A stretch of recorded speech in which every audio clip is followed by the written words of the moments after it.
Ancient Sumerian civilization. 5,000-year-old mystery scientists can't explain. What if everything you know about civilization is wrong? What if the oldest story wasn't the beginning at all? Beneath the deserts of Iraq, fragments of clay whisper in forgotten tongues. Each mark pressed 5,000 years ago was meant to preserve a truth. Now that truth sleeps beneath layers of ruin and silence. Before we go deeper, please like and subscribe if you enjoy mysteries that blur history and legend. The story begins not with discovery, but with dust. In the late 1800s, archaeologists struck their spades into the Iraqi plains. What they found would shatter our understanding of human history. Clay tablets, thousands upon thousands, stacked like fossilized memory. They called them the Sumerians. And from that moment, something unsettling began to stir. The earliest Sumerian records appear around 3500 BCE as if from nowhere. There's no slow evolution. Their language was fully formed. Their city plans were geometrically perfect. Their astronomical charts were already precise. It was as if civilization began in full bloom. History prefers slow progress, but the Sumerians complicate that rhythm. They spoke of a time when knowledge was given. They named their teachers not as men, but as gods from the sky. The clay doesn't lie, it remembers. Imagine holding one of those tablets warm in your palm. Its wedge-shaped marks still carry the pulse of ancient hands. The writing system, cuneiform, was a geometry of meaning. Through these marks they recorded medicine, trade, hymns, and star movements. One tablet lists the phases of Venus with precision we only confirmed with telescopes. Another describes Jupiter and Mars with mathematical accuracy. But here's the mystery. There's no evidence of them learning this. The earliest tablets show complete mastery, no rough drafts, just perfection. As if they were copying from something older. Now listen to this line carved over 4,000 years ago. After kingship descended from heaven, kingship was in Eridu. This is the Sumerian king list, and it shatters everything. It lists 8 rulers who reigned before the Great Flood. One king ruled for 36,000 years. Another for 28,000 years. Another for 43,200 years. These aren't mythical numbers. These are bureaucratic records. After the flood, reigns become human-sized. Hundreds of years, then decades. Were these symbolic, astronomical, or something we've forgotten? What haunts me most?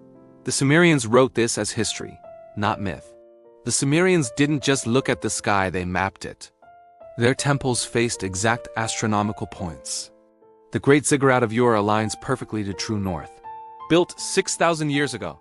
They knew the exact cycle of Venus within a single day of modern calculations. They knew the precession of the equinoxes, 1 degree every 72 years. To measure that requires centuries of continuous observation. So did they observe for centuries or inherit records from someone who had? Their goddess Inanna story mirrors Venus disappearing and reappearing in the sky. They didn't separate religion from science. For them, the universe was a single breathing system. Then came the flood. Then the flood swept over. The king list doesn't explain it, just states it as fact. In the 1920s, archaeologists found a layer of silt beneath ancient cities. Nearly 2 meters thick. Evidence of massive flooding around 2900 BCE. It buried everything. Sealing one age beneath another, but nearly every ancient culture shares this same story. The Egyptians, gods ruling before humans. Hindu texts, vast ages ending in flood and fire. Mayan legends, earlier worlds destroyed by water. Biblical Genesis, Noah and the Ark. Always the same pattern. Divine rulers, flood, new beginning. The Sumerians said kingship was again lowered from heaven. As if history is cyclical, descending and withdrawing like a tide.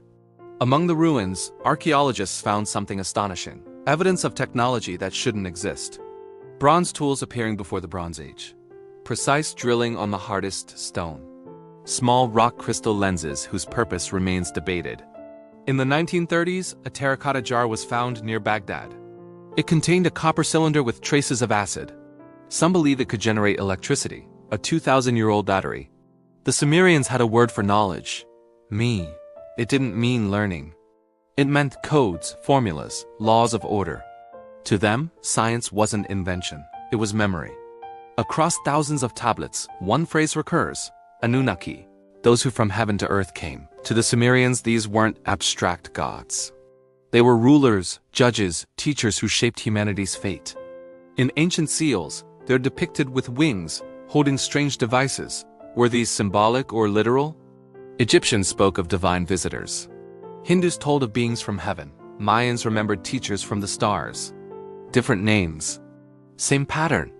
Sumerian is what linguists call a language isolate. It has no family tree, no ancestors, no descendants. It appeared complete around 3500 BCE and vanished by 2000 BCE. For 2000 years, no one could read it. When scholars deciphered it, one wrote, "This awakens something in me, like a language from a dream." In 2021, AI translated damaged Sumerian tablets with remarkable accuracy. Machines reading the words of the world's first writers. As if the clay had been waiting for a language it could speak again. Every time a clock divides an hour into 60 minutes, Sumer ticks onward. Every star map follows constellations they charted. We live by their mathematics, dream in their cosmology. The clay of Sumer became the circuitry of our age. Perhaps civilization doesn't begin when we invent knowledge. Perhaps it begins when we rediscover it. When the silence of forgetting breaks and an echo returns, the memory has learned to survive every flood. And when our towers crumble, when our languages fade, when our machines fall silent, perhaps someone will dig through our ruins, find our tablets, and begin to read.